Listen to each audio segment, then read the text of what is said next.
friends! I have another Passover book to read to you. This one, kind of like the other Passover books that I've read, is about matzah. Now, on Passover, we don't eat bread at all, right? We eat matzah.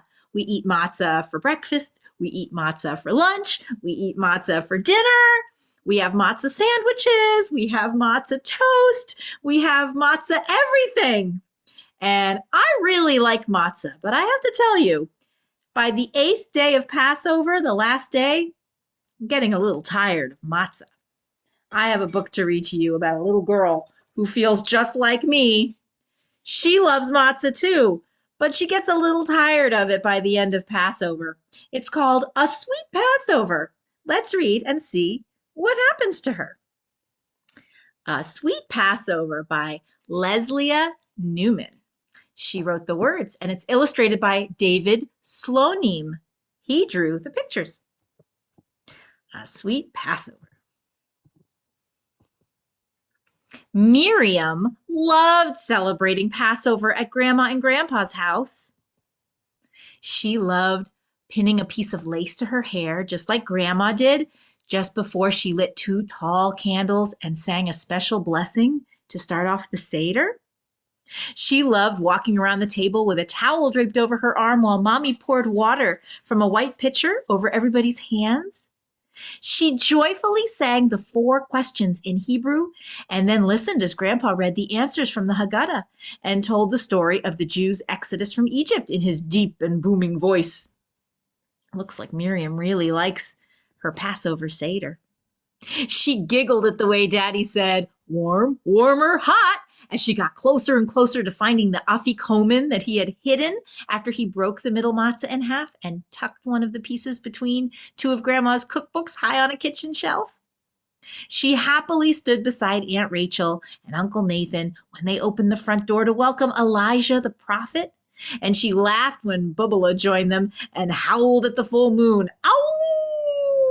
That's their dog. He's named Bubala. Miriam loved everything about Passover, but most of all, she loved eating matzah.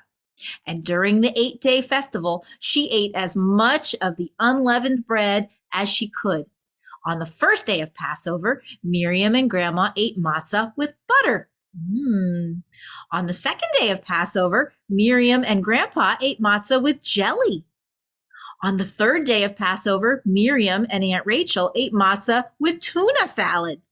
On the 4th day of Passover, Miriam and Uncle Nathan ate matzah with egg salad.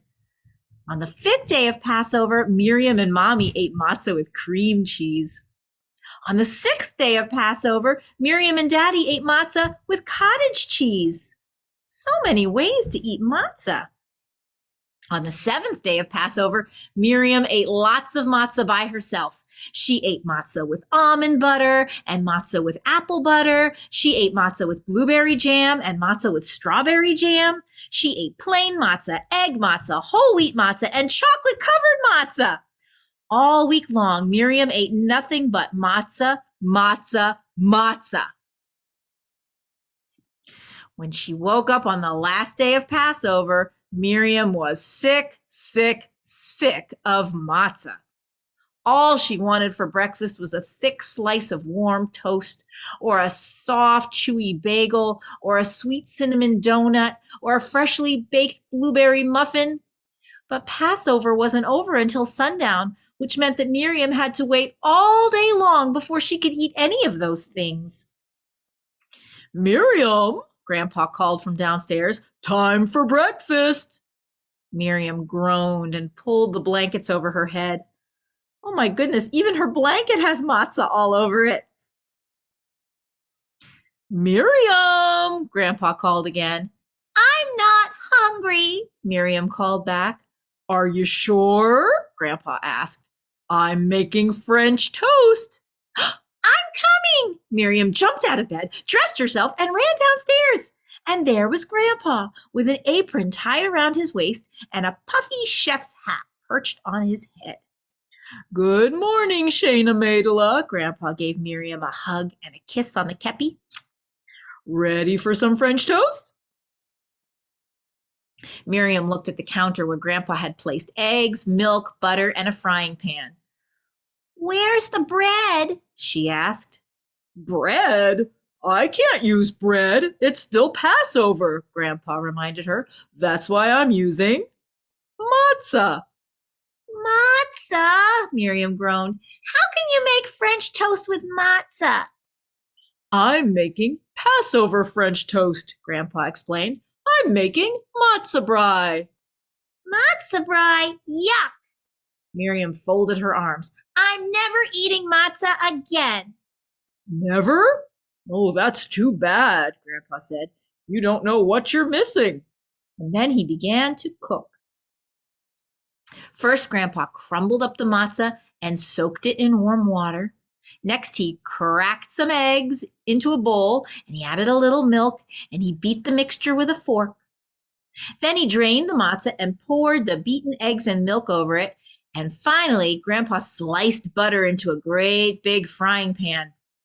As soon as the butter began to sizzle, sizzle, sizzle, he poured in the uncooked matzah brie. When it was brown at the edges, Grandpa slipped his hands into a pair of oven mitts, placed a large plate on top of the frying pan, and flipped the whole thing over. Ta-da! Crowed Grandpa. Passover French toast. Doesn't that look delicious? "No," said Miriam, wrinkling up her nose. "No more matzah for me."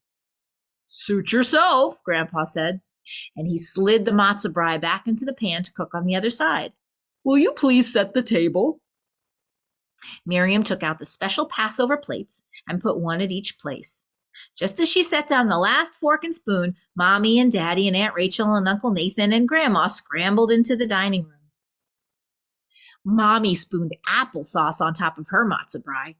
Daddy poured maple syrup over his piece.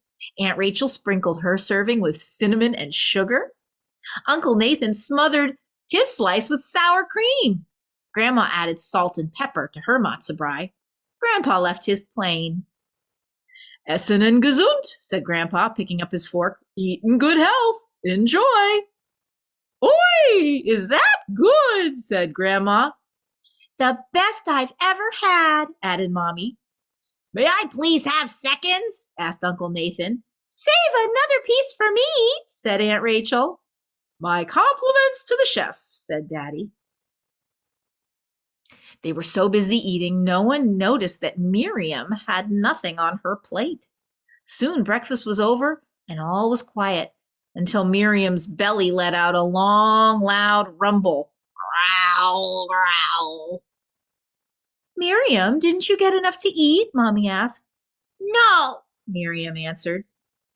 Miriam is never eating matzah again, Grandpa announced to everyone. Mommy and Daddy and Aunt Rachel and Uncle Nathan and Grandma all gasped. Never? Not even on Passover? Asked Mommy. But Miriam, we always eat matzah on Passover. How else will we remember that our ancestors were slaves in Egypt?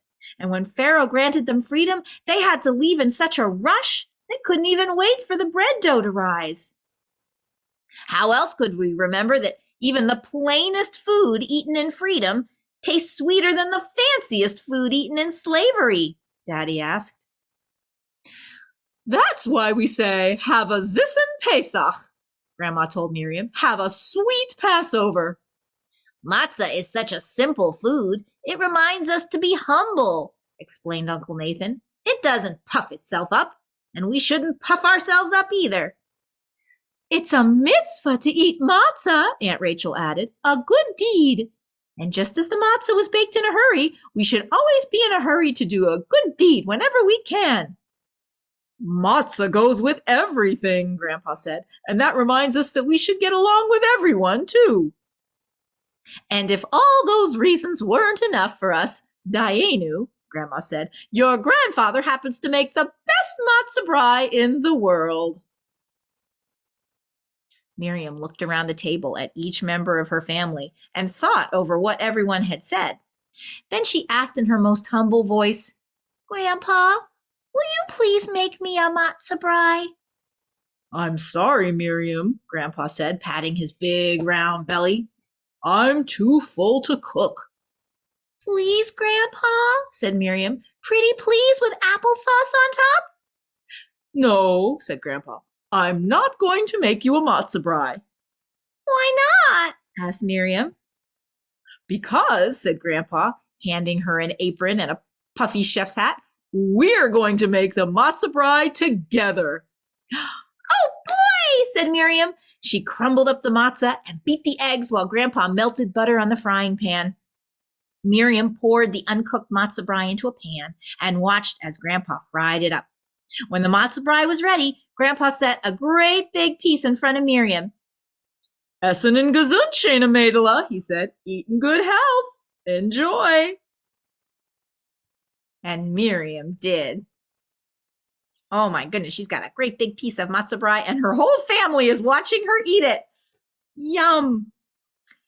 The end. And now on the back of the book, there's a recipe that shows you how to make matzah brie if you want to. It shows the ingredients that you need and the utensils. You need bowls and plates and spoons and things. And then here's all the instructions that tell you all the steps. So if you want to make matzah brie and you want to try out this recipe, you can hit pause on this video and write down what you need to do. And that is all. I hope you like this book, and I hope you can have some matzah brie, and I hope it's really yummy. What do you like to have on it? I like jelly on mine. Yep, my kids like salt. Well, whatever you like, enjoy it. See you next time. Bye-bye.